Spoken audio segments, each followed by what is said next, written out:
Hey, what's up, everyone? Long here, and now we get into episode five, Smackdown, which is pretty again appropriately titled because of what ends up happening in this episode. So there are some significant moments that happen, and there are some significant losses that happen as well. It is also pretty action packed, and then there's a lot of dirty things that go on here. So this picks up from episode four, which is one of the great strengths of the show, which is that they it is one continuous serial of what goes on. So in this case, um, it's they leave off with with Reacher trying to reach out to Susan and Billy, who are at a facility looking for Teresa again. They're in danger, and so and and then so Reacher has to figure out how to save them from getting killed and being discovered. Well, discovered and killed, I guess. If you were to kind of vice versa, those operate those steps, and then what and then some things happen, and then some things happen, but there are some significant losses on both sides, unfortunately. So, well, not so unfortunately on Quinn's side, but most certainly it happens on the good guy's side. So there is a significant loss in there. So and it is it doesn't really it isn't very pretty. So, but what's also significant is what happens when Rich Reacher and Polly are pitted against one another. And this is actually the moment that many of us have been waiting for. It is the trailer shot from early on from when Reacher is smacked in the face after attempting to take a shot at Polly, and this is the episode that happens. So, uh, in this epi- so in this episode, it is where things start to really where the heat really turns way up, and then Reacher is getting close to to his breaking point, which is very interesting because in the last couple of seasons, um, there were moments where he got close, but then we knew he was going to be able to pull it back just long enough to complete his job. And unfortunately, this doesn't happen here. Oh, this almost does not happen here. Before the episode reaches a conclusion. Um, so anyway, overall, I think this episode actually deserves an 8 out of 10. And so yeah, but I mean in spite of the significant losses, it doesn't. I mean there are some things that actually do take me out of the episode, but I'll explain that in spoilers. So overall, I thought this was a pretty good episode, but I will also say that there are things that they could have done a little bit more differently. So, having said that, I'm going to go into spoilers, but if you enjoyed this review, it is a rather short one, please do like the video, comment on what you enjoyed and what you didn't enjoy. If you want to see more content like this, then please do consider subscribing to my channel and hitting that notification bell. Thanks a lot, everyone. Hang loose.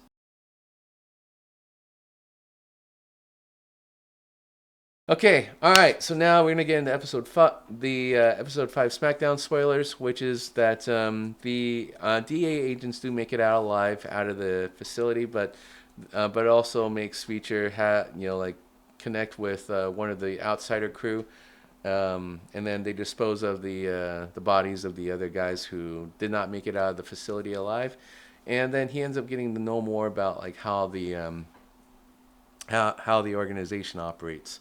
So Reacher has to basically dumps the bodies, and then he has to figure out how to um, he has to figure out how to get closer to Quinn and hopefully finding Teresa. So during the process, Elliot is still stuck at babysitting Cooper, and unfortunately, Elliot makes a mistake, which is that he gives into the continual guilt coming from Cooper. Cooper is basically breaking down Elliot, and that's what's been happening in the last several episodes. Um, Elliot finally gives in, and then he ends up dying for it. He basically, yeah. So, and then Cooper escapes. So that this basically means that like now, and then when Susan finally makes it back to the safe house to find Elliot's broken and dead body, uh, like like she calls Reacher to let him know that the bodyguard did escape and he's making his way back to recount, his experience, and now like Reacher has to come up with a plan to stop him from getting to back to back.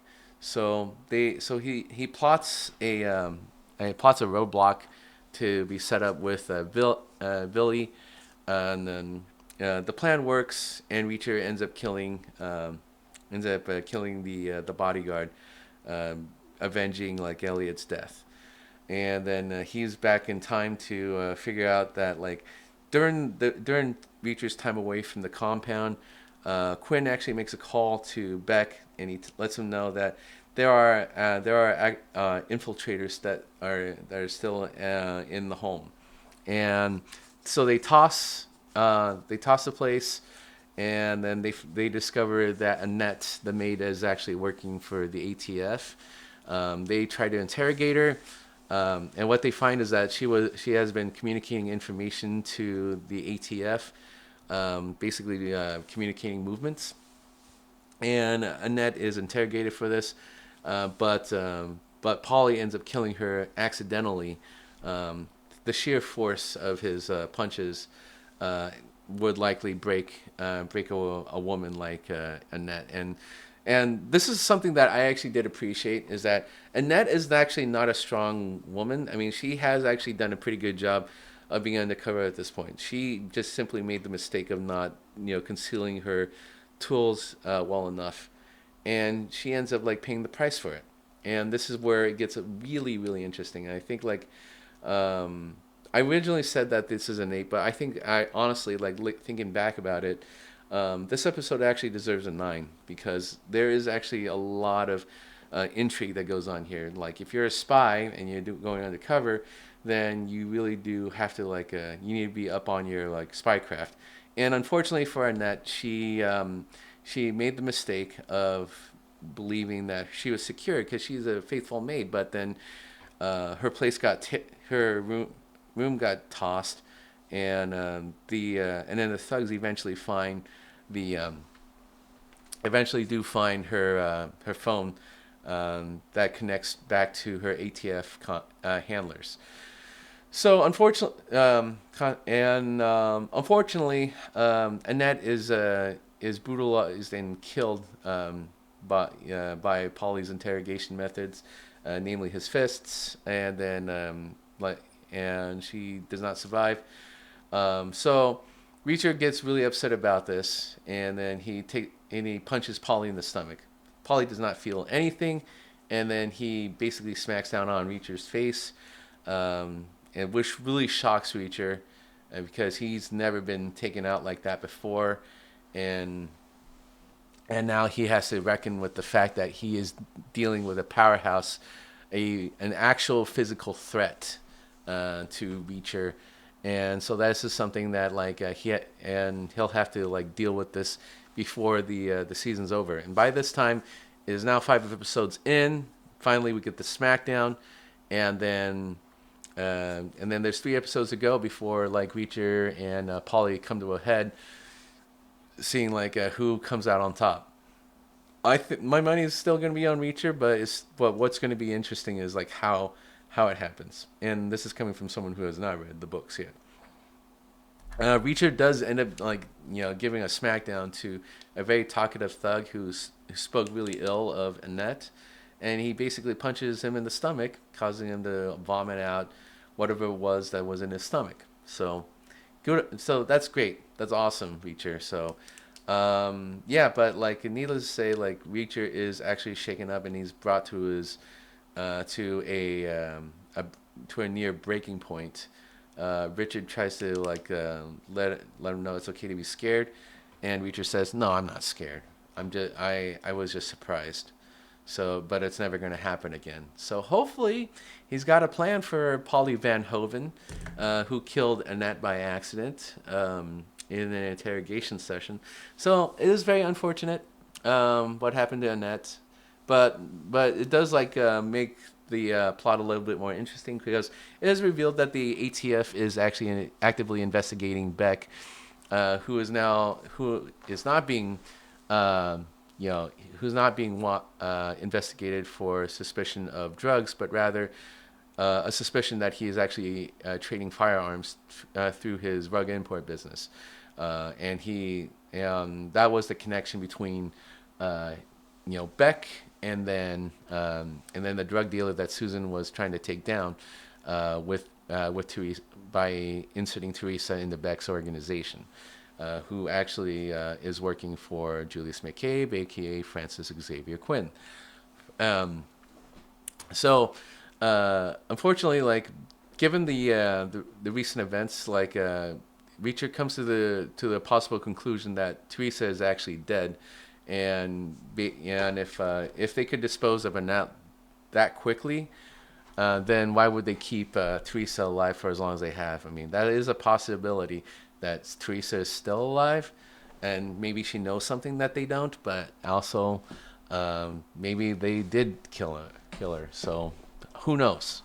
There is the reckoning, and this also contrasts to how Reacher views people, because if it was someone that was close to him, say Swan from the 110th, or like Joe Reacher who was killed in season 1, and now it's a complete stranger that he's trying to look for, but he's ready to accept that, and then between that and then what he's experienced, he is actually ready to accept that Teresa is actually dead, and then Susan curses him out for it, but she knows that she constantly fights back with hope that she is still alive, because she does not want to have the guilty conscience on her for contributing to Teresa's possible death, and so that's why actually this episode is elevated. There is action, but there's also a lot of moments of weakness in this episode. Not in terms of writing, but rather the character development. So there's a lot that I did not expect to see, but the guilt that hangs over Susan, and she's actually become one of my favorite protagonists, who has been sticking around with Reacher. She has appeared in every episode up to this point, and I am really liking this Susan a lot. So yeah. Anyway, I gotta say, overall, this is a very top-notch episode. I think it's really ignited my interest, and I hope to see a physical fight between Reacher and Polly soon. So anyway, that's it for me. It's a 9 out of 10 for me for the episode. So I just want to say thank you all so much for getting this far and watching my spoilers. If you like what you saw here, please do like the video and comment on what you enjoyed and what you didn't enjoy. If you want to see more content like this, then please do consider subscribing to my channel and hitting that notification bell. All right, thanks a lot, everyone. Hang loose.